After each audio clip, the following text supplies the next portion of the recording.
안녕하세요. 엄마와 아이들의 모든 것 올댓맘의 오창훈 한의사입니다. 얘들 키라는 게 날마다 눈에 띄게 쑥쑥 자라는 게 아니죠. 그래서 잘 자라고 있는지 궁금하기도 하고 한편 걱정될 때도 있으실 텐데요. 그래서 오늘은 이 아이들이 잘 키가 자라지 않는 전조 증상들을 쭉 준비했습니다. 하나하나 보시면서 우리 애들도 이런 증상 있는지 한번 확인해 보세요.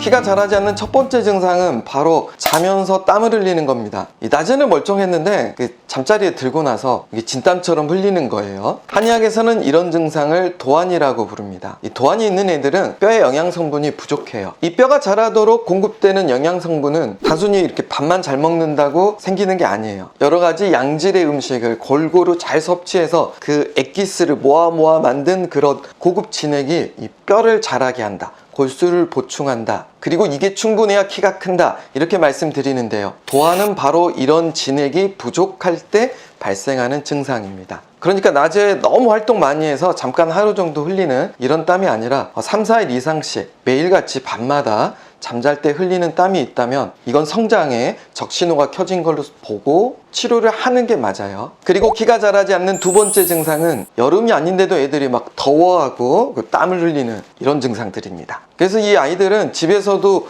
옷을 잘 입고 있지 않죠. 속옷 차림으로 지내기 좋아하고 밤에 잠들기 좀 어려워한다면 이런 아이들은 열이 정말 많은 애들이에요. 이렇게 열이 과도하게 많은 애들은 장부나 뼈에 만성염증이 있을 확률이 높습니다. 그리고 이 때문에 성장이 더뎌지죠. 이때는 성장 호르몬 주사도 저는 별로 추천하지 않는데요. 이 열만 잘 다스려도 잘 클 수 있는 애들인데 이걸 그대로 두고 자꾸 성장하라고 자극만 주는 것은 좋은 치료가 아니기 때문입니다. 그리고 또 하나 조심할 게 바로 녹용, 홍삼 등과 같은 그런 성장식품들이에요. 이 역시 아이들이 이미 열이 많은데 과열된 상태인데 자꾸 성장을 강요하는 그런 역할을 할 수 있기 때문에 꼭 이 아이들은 조심하셔야 됩니다. 이 점 아주 중요해요. 키가 자라지 않는 세 번째 증상은 발바닥이 덥거나 뜨겁습니다. 이 아이들은 양말 신기 좀 싫어하고 심하면 발에 땀이 나기도 해요. 이런 경우는 대부분 신장에 만성염증이 있는 경우가 많은데요. 이 역시 녹용과 홍삼은 주의해야 하는 아이들이고요. 키가 자라지 않는 네 번째 증상은 바로 입맛이 없고 잘 먹지 않는 증상들입니다. 아이들이 잘 안 먹는 이유는 크게 두 가지가 있어요. 이 소화기가 약하게 태어난 경우, 그리고 스트레스가 많은 경우. 이 두 가지 경우 중에 스트레스 쪽이 훨씬 많아요. 그러니까 옛날에는 소화기가 약해서 잘 못 먹는 아이들이 많았거든요. 근데 시대가 바뀌어가지고 요즘 애들은 대부분 스트레스 때문에 안 먹어요. 그러니까 스트레스 받고 그럼 간에 만성염증이 쌓이는데 이 때문에 입맛이 떨어지고 뭔가 먹으려는 그런 게 약해져요. 이때는 성장한약에도 간의 스트레스를 풀어주는 그런 역할을 추가해서 처방하게 됩니다. 간에 쌓인 만성염증을 제거하는 거예요. 그러면 입맛이 잘 돕니다. 그런데 아직도 이런 걸 모르고 옛날식 소화기가 약한 애들에게 주던 그런 백출이나 홍삼 같은 이런 게 들어간 그런 성장식품들을 먹인다면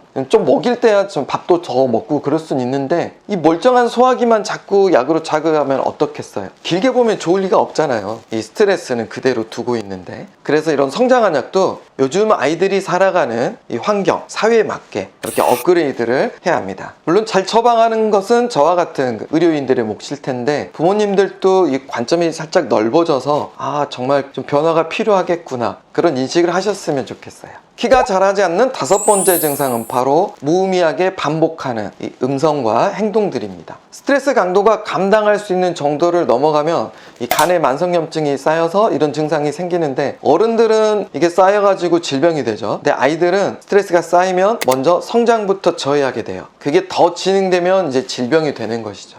이때 간에 만성염증이 쌓이면 이 틱뿐만 아니라 짜증을 좀 잘 내거나 쉽게 실증을 내요. 그리고 또래들보다 집중력이 이제 떨어지는 그런 모습들이 보이는데요. 이때 아이를 다그치기보다는 이런 증상이 있으면 성장도 느려진다던데 이렇게 알아차리는 게 중요하고요. 훈육만 하는 것보다는 그래서 치료적 개입이 필요한 때입니다. 이런 증상이 있는 아이들에게 맞춰서 성장한약을 처방하면 이 정서 발달과 신체 발달을 함께 할 수 있도록 도와줄 수 있습니다. 이런 치료가 궁극적인 성장 치료라고 할 수 있겠습니다. 마지막 여섯 번째 키가 자라지 않는 증상은 바로 대소변 장애입니다. 변비나 야뇨 같은 게 있는데요. 그 중에 야뇨를 좀 말씀드리면 애들이 낮에는 잘 지냈는데, 그러니까 소변을 잘 가리고 했는데 밤에 자다가 자꾸 실수를 하는 거예요. 지도를 그리는 것이죠. 이때 다 큰 녀석이 왜 이럴까 하면서 다그치고 야단쳐가지고 애들이 그 수치심이나 불안, 죄책감 같은 거를 주는 것보다는 얘가 방광과 신장이 아직 덜 자라서 그럴 수 있겠구나, 바로 이 신장과 방광의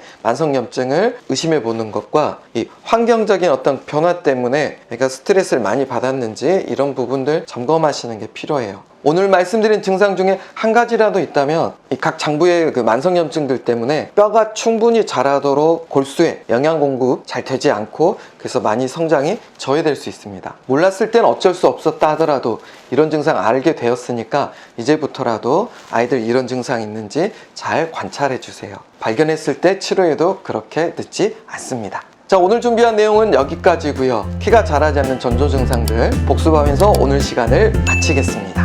끝까지 시청해주신 올드맘 여러분들 감사드립니다. 안녕히 계세요.